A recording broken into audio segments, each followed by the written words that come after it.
नमस्कार दोस्तों, आप सभी का मेरे YouTube चैनल में स्वागत है। आज से शुरू होने जा रहा है योग दर्शनम की सीरीज योग सूत्र। जी हाँ दोस्तों, योगिक साइंसेस के स्टूडेंट्स के लिए बेहद ही कारगर है, ये मददगार रहेगा ये हमारी वीडियो, जिसमें आपको मिलेगा हर वीडियो में एक एक सूत्र की संपूर्ण सरल व्याख्या। अक्सर ये देखा गया है कि योग सूत्र समझ में आना बहुत ही कठिन लगता है, जो स्टूडेंट्स है, योगिक साइंसेस के जो स्टूडेंट्स है, उनको समझ में आना ज्यादातर कठिन लगता है कि योग सूत्र, इसको रट्टा तो लगा लेते हैं पर समझ में नहीं आता कि है क्या ये। तो इसलिए हमने ये शुरू किया है। इसकी संपूर्ण सरल व्याख्यान आपको मिलेगी इसमें दोस्तों। फिर आपको ये सारे सूत्र आसान से आसान पूरा समझ में आएगा। तो चलिए दोस्तों, वीडियो को स्टार्ट करते हैं। सबसे पहला अध्याय है समाधिपात। समाधिपात का सबसे पहला सूत्र है अथा योगानुशासनम। यहाँ पे अथ शब्द का अर्थ होता है प्रारंभ, यानी किसी चीज को आरंभ करना।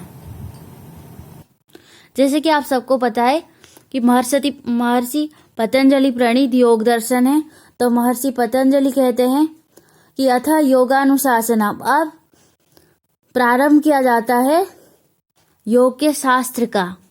अथ यानी प्रारंभ, योगानुशासनम अनुशासन अर्थात डिसिप्लिन।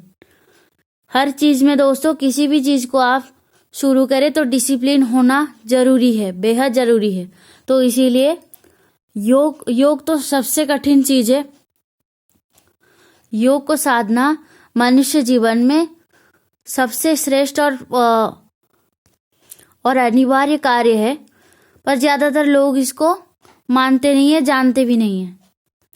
बस मनुष्य जन्म मिला, भोग भोगा, बस चल दिए। पर ऐसा हकीकत में ऐसा बिल्कुल ही नहीं है दोस्तों। मनुष्य जीवन ही मिलता है मोक्ष के लिए, नहीं तो और बहुत सारे प्राणियां आप देखते ही होंगे हमारे इर्द गिर्द घूमते ही हैं, जो कि योनि कहा जाता है इन सब प्राणियों के जो भी है कैटेगरी। नहीं तो हम सब उसमें भी आ सकते थे, पर इंसान का जन्म क्यों मिला हमको। आप सबको पता ही होगा कि मनुष्य जन्म में विवेक सबसे पहला चीज है, जो कि प्राणियों में नहीं होता। तो ये विवेक इसलिए मिला है दोस्तों हमको, भगवत प्राप्ति के लिए, अपने आत्मज्ञान को पाने के लिए मिला है, जिसको बोलते हैं आत्म साक्षात्कार, अपने आप को जानना। इसीलिए हमको मनुष्य जीवन मिला है। इसी मनुष्य जीवन में ही हम इस कार्य को कर सकते हैं। किसी और योनियों में हमको ये कार्य करने को नहीं मिलेगा, ना हमको ये समझ मिलेगी। और सारे योनियों, जो भी प्राणियां हमको जो भी जन्म मिलते हैं, बस अब फल भुगतने के लिए मिलते हैं। बस इंसान मनुष्य जन्म ही मिलता है, जिस जन्म में हम कुछ आगे की कर सकते हैं, कुछ भला काम कर सकते हैं और अपने आप को मोक्ष की परम द्वार तक ले सकते हैं और इस भवसागर से पार जा सकते हैं, जन्म मरण के चक्कर से छूट सकते हैं। इस 84 लाख योनियां हैं दोस्तों। कर्म के फलों के अकॉर्डिंग वो मिलता जाता है सबको, पर इन सब में कोई दिमाग ही नहीं लगाता। बस ऊपर ऊपर का सोचते रहते हैं कि पैसा कमाएंगे, खाएंगे, पिएंगे, ऐश करेंगे और फिर मर जाएंगे। फिर उसके बाद का किसी को पता ही नहीं। और योग दर्शन एक ऐसा किताब है, ऐसा ग्रंथ है, जिसको समझ में एक बार आ गया, सोचो वो भवसागर से पार हो गया।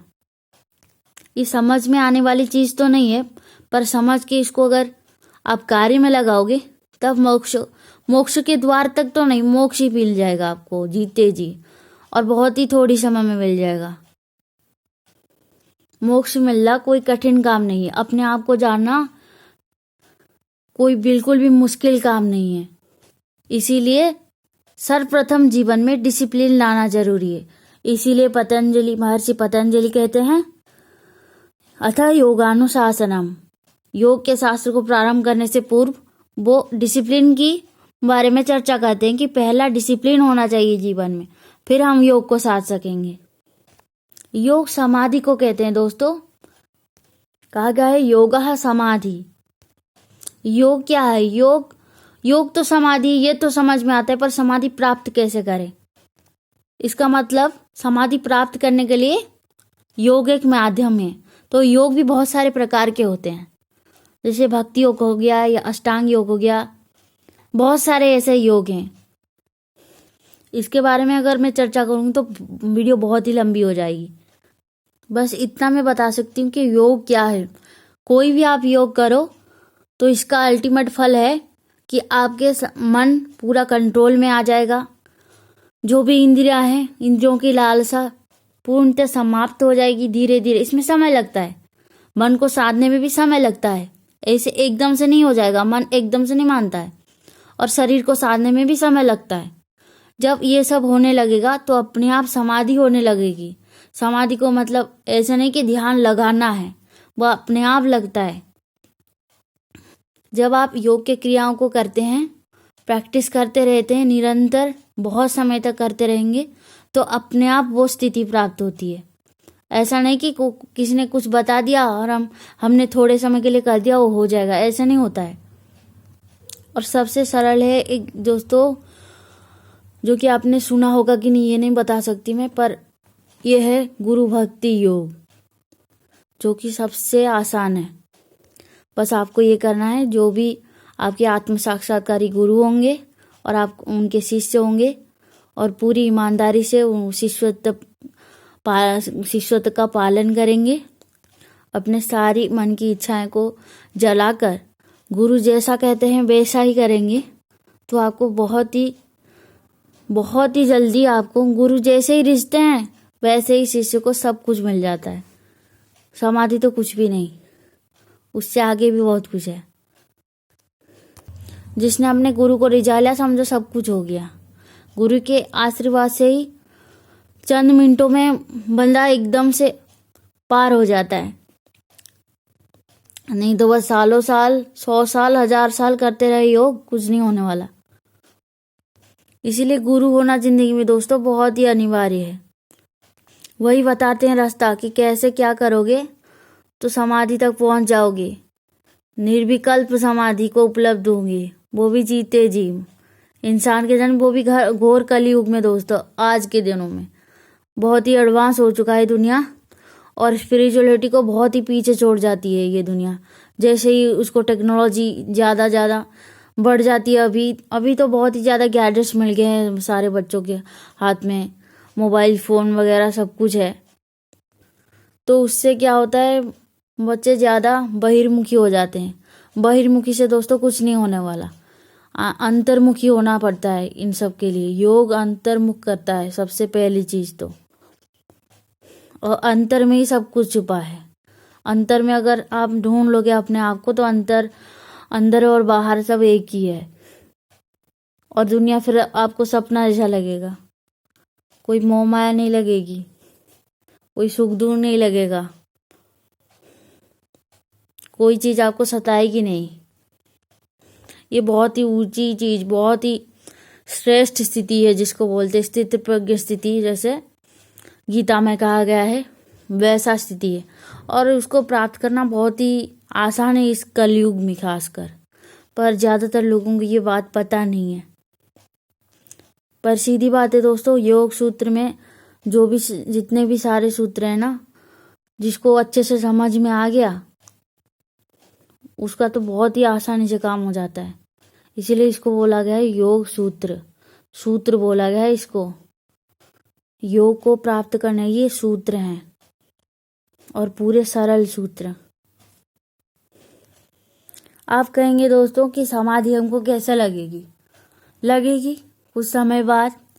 योग को अगर आप अष्टांग योग शुरू करेंगे, जैसे कि मान लो कि अष्टांग योग है, ये आजकल के जब मतलब ट्रेंडिंग में चल रहा है कि अष्टांग योगा भी, क्योंकि ये ज़्यादा सरल भी है, आसान में मतलब समझ में भी आता है, और इसको करने में भी आसानी रहती है।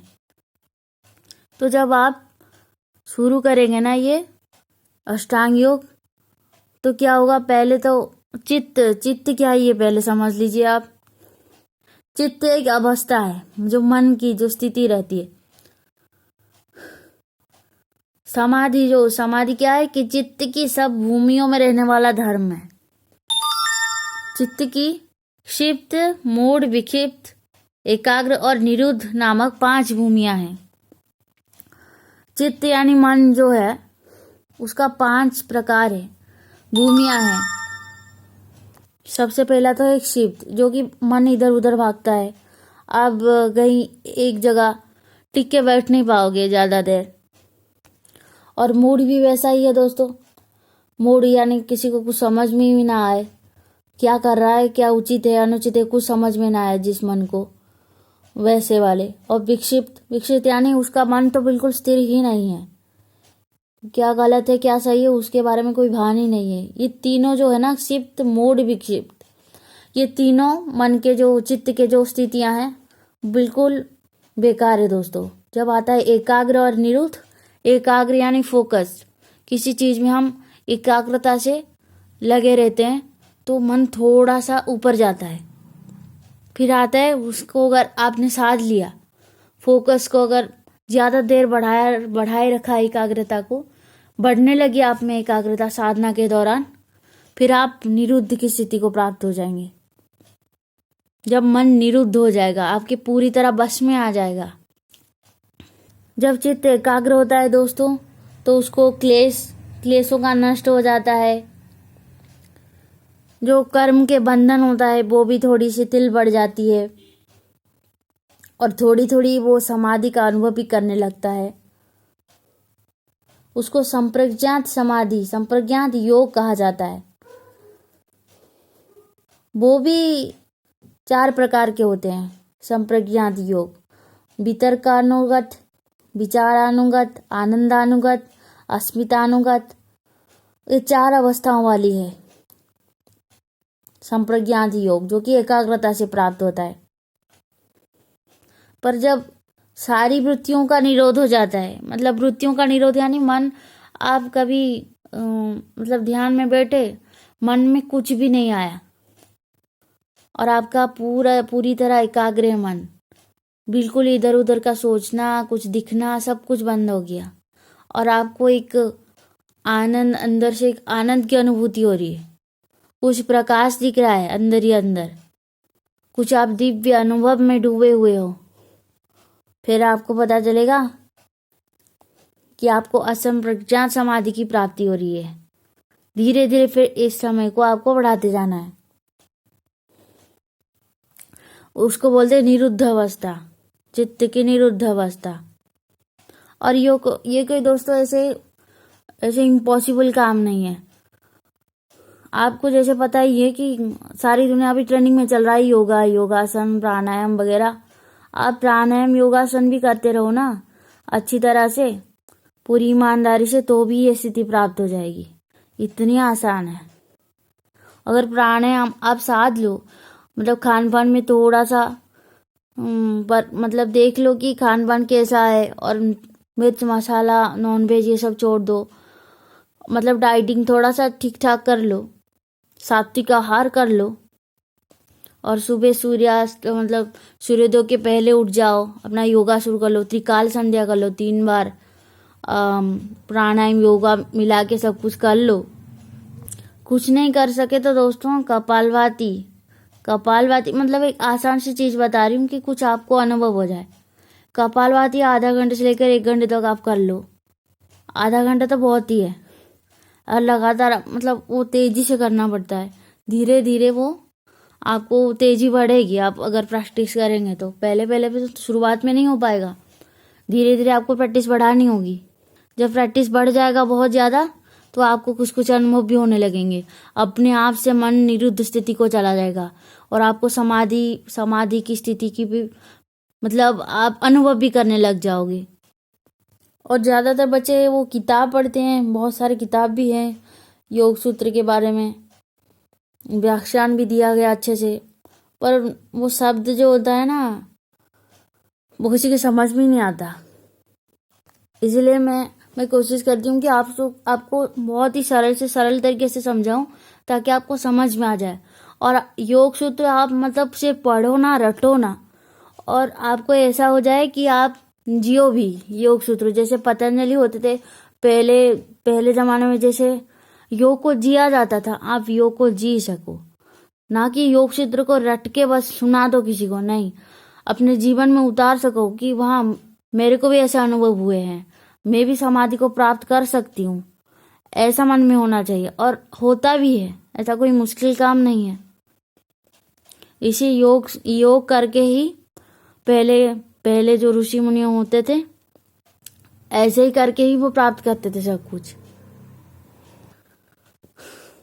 सबसे पहले तो आप प्राणायाम से शुरू करें, फिर जो होता है सूक्ष्म व्यायाम, और बच्चे हो तो आप तो स्पीड से मतलब एक्सरसाइज पहले ही कर लेना है, आपको बॉडी खुल जाएगी। फिर आपको प्राणायाम 1 घंटा 2 घंटा ऐसे सुबह शाम कर सकते हो। फिर आसन, सारे आसन आप जो भी कठिन आसन है वो कर सकते हो। वो करने से क्या है, सारे चक्र खुल जाएंगे, वो जो भी क्लंजेस है वो सब सारा खुल जाएगा। जैसे हठ योग हो गया, आपके अगर ज़्यादा ही कुछ बॉडी में टॉक्सिन्स बढ़ गए हैं तो आप उसको सटकर्म के द्वारा बाहर भी निकाल सकते हो। खान पान में थोड़ा बदलाव लाके वो बॉडी को प्योर भी कर सकते हो। बॉडी प्योर होगा तो मन भी प्योर होगा। और इधर उधर के चीज़ें जैसे भी टीवी की वीडियो गेम्स, इन सब से फालतू चीज़ों मतलब देखना सुनना बंद कर दोगे तो मतलब मन को गलत खुराक नहीं मिलेगा। जब भी मन करेगा तो अच्छी चीज़ें आप दिलाओगे मन को, तो बस हो गया काम, ज़्यादा परेशानी भी नहीं होनी पड़ेगी। और चित्त को जो होता है निरुद्ध अवस्था, असंप्रज्ञात समाधि जिसको बोलते हैं, लास्टली जिसको प्राप्त करना है इंसान को, वो भी मिल जाएगा आसानी से। ये बहुत ही सरल व्याख्यान है दोस्तों, मैं बस अपनी जो भी भाषा है वैसे ही समझा रही हूँ ताकि आपको समझने में आसानी हो सके, क्योंकि ज़्यादातर स्टूडेंट्स को लगता है कि बहुत कठिन सब्जेक्ट है और इसको समझ पाना वो मेरे बस की नहीं है। बस जो भी किताब में पढ़ा हुआ आता है वो रट के उसको लिख लेते हैं, पर समझना बेहद ज़रूरी है और इसको जीवन में काम में लाना, उपयोग में लाना बेहद ही ज़रूरी है दोस्तों। तो दोस्तों आज के लिए इतना ही, जल्दी हाजिर होंगे हमारे अगले वीडियो में दूसरे सूत्र के साथ। तो तब तक हमारे वीडियो को देखते रहिए। Thanks for watching.